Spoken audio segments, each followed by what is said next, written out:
പരിസ്ഥിതി ദുർബല പ്രദേശവുമായി ബന്ധപ്പെട്ട നിയമം ഭേദഗതി ചെയ്യാൻ സർക്കാർ ഒരുങ്ങുന്നതായി സൂചന. നിയമം ജനവിരുദ്ധമെന്ന നിലപാടിലാണ് വനമന്ത്രി ഷിബു ബേബി ജോൺ.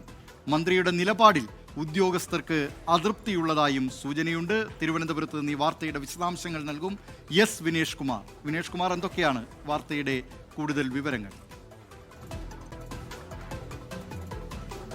ദിലീപ് കുമാർ, ദൂരവ്യാപകമായ പ്രത്യാഘാതങ്ങൾക്ക് വഴിവെക്കുന്ന ഒരു തീരുമാനത്തിലേക്ക് സർക്കാർ പോകാൻ ഉള്ളൊരു സാധ്യതയാണ് കാണുന്നത്. EFL നിയമവുമായി ബന്ധപ്പെട്ടുകൊണ്ടാണ്. നമുക്കറിയാം, ഇക്കോളജിക്കൽ ഫ്രജൈൽ ലാൻഡ്, പരിസ്ഥിതി ദുർബല പ്രദേശം, വനമേഖലയോട് ചേർന്ന് നിൽക്കുന്ന സ്വകാര്യ ഭൂമി, അതായത് വന സ്വഭാവമുള്ള ഭൂമി സർക്കാരിന് കണ്ടെടുത്ത് റിസർവ് ഫോറസ്റ്റ് ആക്കി മാറ്റാൻ ഉപയോഗിക്കുന്നതാണ് EFL നിയമം. EFL ആക്ട് 2003 കമൽനാഥ് കേസുമായി ബന്ധപ്പെട്ടുകൊണ്ട് സുപ്രീം കോടതിയാണ് പറഞ്ഞത് ഇത്തരത്തിലുള്ള ഭൂമി സർക്കാർ സംരക്ഷിക്കണം എന്ന്, അല്ലെങ്കിൽ വനം വകുപ്പ് സംരക്ഷിക്കണമെന്നായിരുന്നു ആ നിയമം. ഇതിന്റെ അടിസ്ഥാനത്തിലാണ് കേരളത്തിലും EFL നിയമം സാർവത്രികമായത്. പക്ഷേ കഴിഞ്ഞ 10 വർഷത്തിനിടയിൽ ഇത്തരത്തിൽ സർക്കാർ പല കേസുകളിലും തോറ്റുകൊടുക്കുന്നത് നമ്മൾ കണ്ടതാണ്. 2007 മെർക്കിസ്റ്റൺ എസ്റ്റേറ്റ് ഭൂമി വിവാദം അങ്ങനെയായിരുന്നു പൊന്മുടിയിലേത്.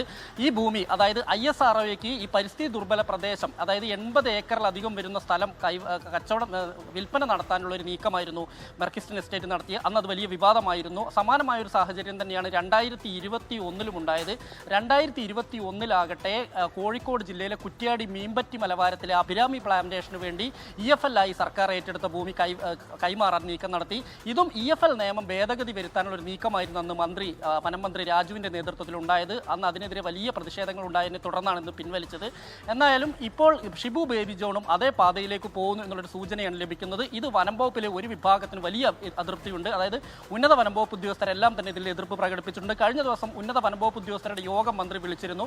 അതിൽ EFL ജനവിരുദ്ധ നിയമമാണ് എന്നുള്ള രീതിയിലാണ് പറഞ്ഞിട്ടുള്ളത്. പക്ഷേ ഇത് അംഗീകരിക്കാൻ വനം വകുപ്പ് എന്തായാലും തയ്യാറായിട്ടില്ല എന്നാണ് ഇപ്പോൾ നമുക്ക് അറിയാൻ കഴിയുന്നത്.